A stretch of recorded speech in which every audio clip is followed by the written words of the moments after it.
ಗಣಿನಾಡು ಬಳ್ಳಾರಿಯಲ್ಲಿ ಬ್ಯಾನರ್ ಗಲಾಟೆ, ಘರ್ಷಣೆಯಲ್ಲಿ ಕಾಂಗ್ರೆಸ್ ಕಾರ್ಯಕರ್ತ ಬಲಿ. ಪಾರ್ಟಿ ಮೂಡ್ನಲ್ಲಿದ್ದ ಎಸ್ಪಿ ಪವನ್, ಕೆಲಸಕ್ಕೆ ಚಕ್ಕರ್, ಪಾರ್ಟಿಗೆ ಎಸ್ಪಿ ಹಾಜರ್. ಗಣಿನಾಡು ಬಳ್ಳಾರಿಯಲ್ಲಿ ಬ್ಯಾನರ್ ಕಟ್ಟುವ ವಿಚಾರಕ್ಕೆ ನಡೆದ ಗಲಾಟೆಯಲ್ಲಿ ನೆತ್ತರು ನೆಲಕ್ಕೆ ಚೆಲ್ಲಿದೆ.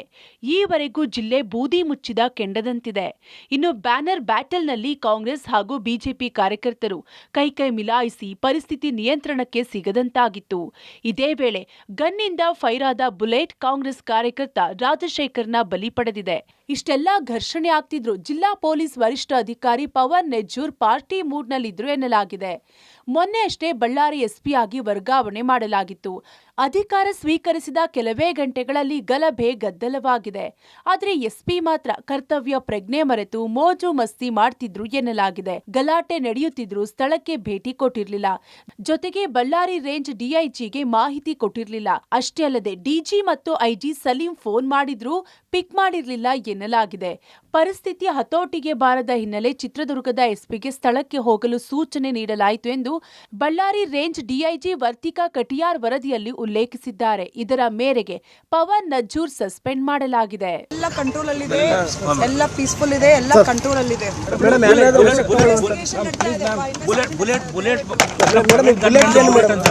ಇನ್ವೆಸ್ಟಿಗೇಷನ್ ನಡೀತಾ ಇದೆ, ಅದು ಅಷ್ಟು ಸಾಕು. ಮೇಡಮ್ ಬುಲೆಟ್ ಯಾರ್ದು ಅನ್ನೋದು ಕೂಡ ಏನಾದರೂ ಗೊತ್ತಾಗ್ತಾ ಇದೆ ಮೇಡಮ್? ಹೇಗೆ ಮೇಡಮ್? ಇನ್ವೆಸ್ಟಿಗೇಷನ್ ನಡೀತಾ ಇದೆ. ಎತ್ತಿಗೆ ಜ್ವರ ಬಂದಿದೆ ಅಂದ್ರಿಗಿನ ಹೆಮ್ಮೆಗೆ ಬರೆ ಹಾಕಿದಂತೆ ಬಳ್ಳಾರಿಯಲ್ಲಿ ಗಲಭೆಗೆ ಕಾರಣೀಭೂತರು ಯಾರು ಅನ್ನೋಂಥ ಪ್ರಶ್ನೆಯನ್ನು ಕೇಳಬೇಕಾಗುತ್ತೆ. ಬಹುಶಃ ಈ ಗಲಭೆಗೆ ಕಾರಣೀಭೂತರು ಶಾಸಕರಾದಂಥ ನಾರಾ ಭರತ್ ರೆಡ್ಡಿಯವರು, ಅವರು ಕಟ್ಟಾಳರಾದಂಥ ಸತೀಶ್ ರೆಡ್ಡಿಯವರು, ಅವ್ರ ಬೆಂಬಲಿಗರು, ಅವ್ರನ್ನ ಬಂಧಿಸೋದು ಬಿಟ್ಟು ಒಬ್ಬ ಜಿಲ್ಲಾ ಪೊಲೀಸ್ ವರಿಷ್ಠ ಅಧಿಕಾರಿಗಳು ಅವ್ರನ್ನ ಅಮಾನತು ಅಂದ್ರೆ ಅವ್ರನ್ನ ಸಸ್ಪೆಂಡ್ ಮಾಡಿರೋದು ಎಷ್ಟು ಮಟ್ಟಿಗೆ ಸರಿ ಅನ್ನೋಂಥ ಪ್ರಶ್ನೆಯನ್ನು ನಾನು ಕೇಳಬೇಕಾಗುತ್ತೆ. ಎಸ್ಪಿನ್ ಸಸ್ಪೆಂಡ್ ಮಾಡಿದ್ದು ಆ ತರಾತುರಿಯಲ್ಲಿ ಅವಶ್ಯಕತೆ ಇರಲಿಲ್ಲ. ಅದು ಇನ್ವೆಸ್ಟಿಗೇಷನ್ ಮಾಡಬೇಕಾಗಿತ್ತು. ಹಾಗಿದ್ದು ಒಬ್ಬರನ್ನು ನೀವು ಅರೆಸ್ಟೇ ಮಾಡಿಲ್ವಲ್ಲ, ಅವ್ರನ್ನ ಮಾಡೋದೇನಿತ್ತು? ಎನ್ಕ್ವೈರಿ ಮಾಡಬಹುದಾಗಿತ್ತು ಅವ್ರದ್ದು ತಪ್ಪಿದ್ರೆ. ಅಥವಾ ನಿಮಗೇನಾದರೂ ಇಲ್ಲ ಅವ್ರನ್ನ ಮಾಡಿದ್ದೇ ಸರಿ ಅನ್ನೋದಾದ್ರೆ ನಮ್ದೇನೋ ಅಭ್ಯಂತರ ಇಲ್ಲ. ಕೈ ಕಾರ್ಯಕರ್ತನ ಕೊಲೆಗೆ ಬಿಜೆಪಿಯೇ ಕಾರಣ. ರಿಪಬ್ಲಿಕ್ ಆಫ್ ಬಳ್ಳಾರಿ ಆಗೋದಕ್ಕೆ ಬಿಡುವುದಿಲ್ಲ. ಶಾಸಕನ ಪರ ನಿಲ್ಲುತ್ತೇವೆ ಎಂದ ಡಿಸಿಎಂ ಡಿಕೆಶಿ. ಇನ್ನು ಘಟನೆ ಬಗ್ಗೆ ಮೊದಲ ಬಾರಿಗೆ ಡಿಸಿಎಂ ಡಿಕೆ ಶಿವಕುಮಾರ್ ರಿಯಾಕ್ಟ್ ಮಾಡಿದ್ದಾರೆ. ನಮ್ಮ ಮನೆ ಮುಂದೆ ಸಿಎಂ ಮನೆ ಮುಂದೆ ಬ್ಯಾನರ್ ಹಾಕ್ತಾರೆ, ನಾವೇನಾದ್ರೂ ಕೇಳಿದ್ದೀವಾ? ರೆಡ್ಡಿ ಮನೆ ಮುಂದೆ ಬ್ಯಾನರ್ ಹಾಕೋದ್ರಲ್ಲಿ ತಪ್ಪೇನಿದೆ? ಘರ್ಷಣೆಯಲ್ಲಿ ಬಲಿಯಾದ ಕಾರ್ಯಕರ್ತ ರಾಜಶೇಖರ್ನ ಸಾವಿಗೆ ಬಿಜೆಪಿಯವರೇ ಕಾರಣ ಎಂದು ಕಿಡಿಕಾರಿದ್ರು. ಜೊತೆಗೆ ಪೊಲೀಸರ ತನಿಖೆಯಲ್ಲಿ ಯಾವುದೇ ಹಸ್ತಕ್ಷೇಪ ಮಾಡಲ್ಲ, ಮತ್ತೆ ರಿಪಬ್ಲಿಕ್ ಆಫ್ ಬಳ್ಳಾರಿ ಆಗೋಕೆ ನಾವು ಬಿಡಲ್ಲ, ನಾವು ನಮ್ಮ ಶಾಸಕರ ಪರ ನಿಲ್ಲುತ್ತೇವೆ ಎಂದಿದ್ದಾರೆ. ಇತ್ತ ಭರತ್ ರೆಡ್ಡಿ ಸೇರಿ ಘಟನೆಗೆ ಕಾರಣರಾದವರನ್ನ ಬಂಧಿಸಬೇಕು ಎಂದು ಜನಾರ್ದನ ರೆಡ್ಡಿ ಆಗ್ರಹಿಸಿದ್ದಾರೆ. ನನ್ನ ಮನೆ ಮುಂದೆನೂ ಬಿಜೆಪಿಯವರು ಬಂದು ಆಗ್ತಾ ಇರ್ತಾರಪ್ಪ, ಬೇಡ ಅನ್ನಕ್ಕಾಗ್ತದ? ಚೀಫ್ ಮಿನಿಸ್ಟರ್ ಮನೆ ಮುಂದೆನೂ ಆಗ್ತಾ ಇರ್ತಾರೆ, ಎಲ್ಲರ ಮನೆ ಮುಂದೆನೂ, ಈಗ ಇವ್ರ ಮನೆ ಮುಂದೆನೂ ಪೋಸ್ಟ್ ಆಗ್ತಾ ಇರ್ತಾರೆ. ನಿಮ್ಗೆ ತೊಂದರೆ ಏನು ಅಂತ? ಏನು ತೊಂದರೆ ಆಯಿತು? ಒಂದು ಸೆಲೆಬ್ರೇಷನ್ ಮಾಡ್ತಾ ಇದ್ದೀವಿ, ಅದಕ್ಕೆ ನಿಮ್ಗೇನು ತೊಂದರೆ ಏನಾಯಿತು ಅಂತ? ಏನು ಸಂಚು ನಿಮ್ಗೆ ಅವಮಾನ ಆಗುವಂಥದ್ದು ಮಾಡಿಬಿಟ್ಟಿದ್ರು. ನಮ್ಮ ಕಾರ್ಯಕರ್ತ ಇವತ್ತೇನು ಕೊಲೆ ಆಗಿದ್ದಾನೆ, ಇದಕ್ಕೆ ರೂಪನೇ ಬಿಜೆಪಿಯವರು. ರಾಮುಲು ಜನಾರ್ದನ ರೆಡ್ಡಿ ಎಷ್ಟಿದೆ ಅಂತ ಅಂದ್ಬಿಟ್ಟು ಅವ್ರಿಗೂ ಗೊತ್ತಿದೆ, ನಮಗೂ ಗೊತ್ತಿದೆ. ಇದು ಮತ್ತೆ ಅವರ ಏನು ಓಲ್ಡ್ ರಾಜ್ಯ ತರಬೇಕು ಅಂತ ಪ್ರಯತ್ನ ಏನು ನಡೀತಾ ಇದೆಯಲ್ಲ, ಅದಕ್ಕಾಗಲ್ಲ. ಅಮಾಯಕನ ಪ್ರಾಣ ಹೋಗ್ಲಿಕ್ಕೆ ಯಾವನು ಕಾರಣೀಭೂತ? ಯಾವ ಪ್ರೈವೇಟ್ ಗನ್ಮ್ಯಾನ್? ಅವನ ಗನ್ನು ಪ್ರೈವೇಟ್ ಗನ್ಮ್ಯಾನ್ ನಡೆದಿರೋ ಘಟನೆಯಲ್ಲಿ ಯಾರ್ಯಾರು ತಪ್ಪಿತಸ್ಥರಿದ್ದಾರೆ ಅದನ್ನ ಮಾಧ್ಯಮಗಳ ಮೂಲಕ ತಕ್ಷಣ ಬಂದು ಇಷ್ಟು ದೊಡ್ಡ ಸರ್ಕಾರ ಇಟ್ಕೊಂಡು ಒಬ್ಬ ಮನುಷ್ಯನ ಪ್ರಾಣ ಹೋದ್ಮೇಲೆ ಅವನ ಪ್ರಾಣ ಹೋಗ್ಲಿಕ್ಕೆ ಕಾರಣ ಯಾರು ಅಂತ ಹೇಳಿ ತಕ್ಷಣ ಮೀಡಿಯಾ ಮುಂದೆ ಬಂದು ಪೊಲೀಸ್ ಇಲಾಖೆ ಹೇಳಬೇಕಾಗಿದೆ ಮತ್ತು DSPನ ಸಸ್ಪೆಂಡ್ ಮಾಡಬೇಕು. ಇದನ್ನ ತಾವು ಸರಿಪಡಲಿಲ್ಲ ಅಂತಂದ್ರೆ ಭಾರತೀಯ ಜನತಾ ಪಕ್ಷದ ವತಿಯಿಂದ ಆ ಒಂದು ಬಳ್ಳಾರಿ ಟು ಬೆಂಗಳೂರು ಪಾದಯಾತ್ರೆ ಮಾಡುವ ಸಂದರ್ಭ ಬರುತ್ತೆ. ಬ್ಯಾನರ್ ಕಟ್ಟಿದ್ಯಾರು? ಗಲಾಟೆಯಾಗಿದ್ದು ಯಾವಾಗ? ಪಬ್ಲಿಕ್ ಟಿವಿಯಲ್ಲಿ ಘರ್ಷಣೆಯ ಇಂಚಿಂಚು ಡೀಟೇಲ್ಸ್. ಇನ್ನು ತಣ್ಣಗಿದ್ದ ಬಳ್ಳಾರಿಯಲ್ಲಿ ಗಲಭೆಯಾಗಿದ್ದು ಯಾವಾಗ? ಬ್ಯಾನರ್ ಕಟ್ಟಿದ್ದು ಯಾವಾಗ? ಉಭಯ ಪಕ್ಷಗಳ ಕಾರ್ಯಕರ್ತರ ನಡುವೆ ಹೊಡೆದಾಟ ಉಂಟಾಗಿದ್ದೇ ಬ್ಯಾನರ್ ತೆರವಿನಿಂದಾನ? ಘಟನೆಯ ಟೈಮ್ಲೈನ್ ನೋಡೋದಾದ್ರೆ ಬ್ಯಾನರ್ ಬ್ಯಾಟಲ್. ಶಾಸಕ ಜನಾರ್ದನ ರೆಡ್ಡಿ ಮನೆ ಮುಂದೆ ಬ್ಯಾನರ್ ಗಲಾಟೆ ಪ್ರಕರಣ ಸಂಬಂಧ ಮಧ್ಯಾಹ್ನ 3:30ಕ್ಕೆ ರೆಡ್ಡಿ ಮನೆ ಮುಂದೆ ಬ್ಯಾನರ್ ಅಳವಡಿಸಿದ್ದಾರೆ. ಸಂಜೆ 5:30ಕ್ಕೆ ಬ್ಯಾನರ್ ತೆರವು, ಕಾರ್ಯಕರ್ತರ ವಾಗ್ವಾದ ನಡೆದಿದೆ. ಸಂಜೆ 6 ಗಂಟೆಗೆ ಸ್ಥಳಕ್ಕೆ ಶಾಸಕರ ಆಪ್ತ ಸತೀಶ್ ರೆಡ್ಡಿ ಆಗಮಿಸಿದ್ರು.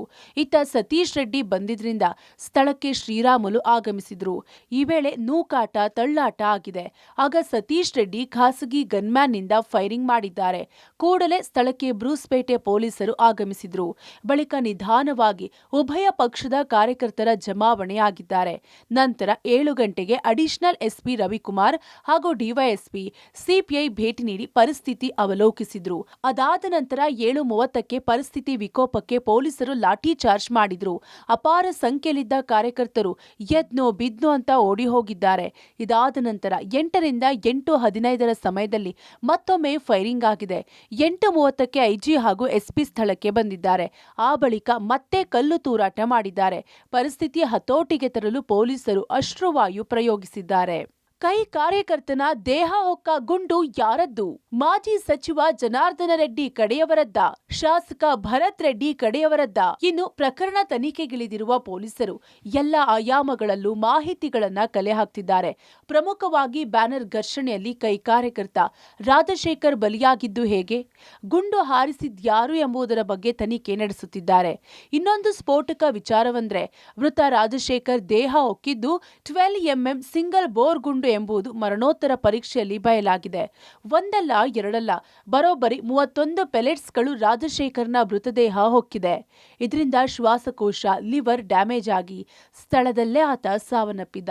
ಇದೀಗ 12mm ಸಿಂಗಲ್ ಬೋರ್ ಗುಂಡು ಯಾವ ಗನ್ನಿಂದ ಬಂದಿದೆ, ಜನಾರ್ದನ ರೆಡ್ಡಿ ಕಡೆಯವರದ್ದ, ಭರತ್ ರೆಡ್ಡಿ ಕಡೆಯವರದ್ದ ಎಂಬುದರ ಬಗ್ಗೆ ಪೊಲೀಸರಿಗೆ ಮಹತ್ವದ ಸುಳಿವು ಸಿಕ್ಕಂತಿದೆ. ತನಿಖಾ ಅಧಿಕಾರಿಗಳು ಬಹುತೇಕ ಅಂತಿಮ ನಿರ್ಣಯಕ್ಕೆ ಬಂದಿದ್ದು ಎಫ್ಎಸ್ಎಲ್ ವರದಿಗಾಗಿ ಕಾಯುತ್ತಿದ್ದಾರೆ. 20ಕ್ಕೂ ಹೆಚ್ಚು ವಿಡಿಯೋಗಳ ಸಂಗ್ರಹ, 7 ಖಾಸಗಿ ಗನ್ಮ್ಯಾನ್ಗಳು ವಶಕ್ಕೆ. ಸತೀಶ್ ರೆಡ್ಡಿ ಖಾಸಗಿ ಗನ್ಮ್ಯಾನ್ಗಳು ನಾಪತ್ತೆ. ಇನ್ನು ಬ್ಯಾನರ್ ಬ್ಯಾಟಲ್ನಲ್ಲಿ ಸತೀಶ್ ರೆಡ್ಡಿ ಖಾಸಗಿ ಗನ್ಮ್ಯಾನ್ ಫೈರಿಂಗ್ ಮಾಡಿರುವ ದೃಶ್ಯ ಸಿಕ್ಕಿದೆ. ಗಲಾಟೆ ಸಂಬಂಧ 40ಕ್ಕೂ ಹೆಚ್ಚು ವಿಡಿಯೋಗಳನ್ನ ಸಂಗ್ರಹ ಮಾಡಲಾಗಿದೆ. ಅಷ್ಟೇ ಅಲ್ಲದೆ 7 ಜನ ಖಾಸಗಿ ಗನ್ಮ್ಯಾನ್ಗಳನ್ನ ಪೊಲೀಸರು ವಶಕ್ಕೆ ಪಡೆದು ವಿಚಾರಣೆ ನಡೆಸುತ್ತಿದ್ದು ಘಟನೆ ಬಗ್ಗೆ ಮಾಹಿತಿ ಕಲೆ ಹಾಕುತ್ತಿದ್ದಾರೆ. ಇದೆಲ್ಲದರ ಮಧ್ಯೆ ಸತೀಶ್ ರೆಡ್ಡಿ ಖಾಸಗಿ ಗನ್ಮ್ಯಾನ್ಗಳು ನಾಪತ್ತೆಯಾಗಿದ್ದಾರೆ. ಗನ್ಗಳನ್ನ ವಶಕ್ಕೆ ಪಡೆದ ಬೆನ್ನಲ್ಲೇ 4 ಗನ್ಮ್ಯಾನ್ಗಳು ನಾಪತ್ತೆಯಾಗಿದ್ದಾರೆ.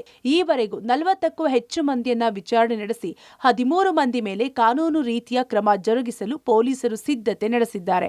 ಪ್ರತಿಯೊಂದು ವಿಡಿಯೋಗಳನ್ನು ಕೂಲಂಕುಷವಾಗಿ ಪರಿಶೀಲನೆ ಮಾಡಲೆಂದೇ ವಿಶೇಷ ತಂಡವನ್ನು ರಚನೆ ಮಾಡಲಾಗಿದೆ. ಬಳ್ಳಾರಿಯ ಬ್ರೂಸ್ಪೇಟ್ ಠಾಣೆಯಲ್ಲಿ ಕೇಸ್ ದಾಖಲು, ಜನಾರ್ದನ ರೆಡ್ಡಿ, ಭರತ್ ರೆಡ್ಡಿ ವಿರುದ್ಧವೂ ಎಫ್ಐಆರ್. ಇನ್ನು ಬ್ಯಾನರ್ ಗಲಾಟೆಯಲ್ಲಿ ಕೈ ಕಾರ್ಯಕರ್ತನ ಬಲಿ ಪ್ರಕರಣ ಸಂಬಂಧ ಜನಾರ್ದನ ರೆಡ್ಡಿ, ಭರತ್ ರೆಡ್ಡಿ ಜಟಾಪಟಿ ಜೋರಾಗಿದೆ. ಬಿಜೆಪಿ ಹಾಗೂ ಕಾಂಗ್ರೆಸ್ ನಾಯಕರ ಮೇಲೆ ಬ್ರೂಸ್ಪೇಟ್ ಠಾಣೆಯಲ್ಲಿ ಪ್ರಕರಣ ದಾಖಲಿಸಲಾಗಿದೆ.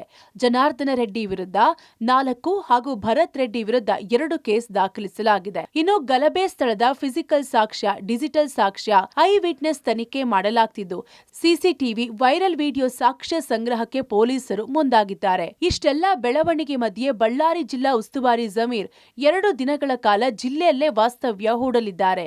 ಗಣಿನಾಡಿನ ಪರಿಸ್ಥಿತಿ ಬಗ್ಗೆ ಅವಲೋಕಿಸಿ ಸಿಎಂಗೆ ವರದಿ ನೀಡಲಿದ್ದಾರೆ.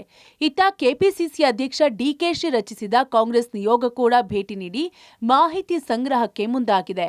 Bureau report, public TV.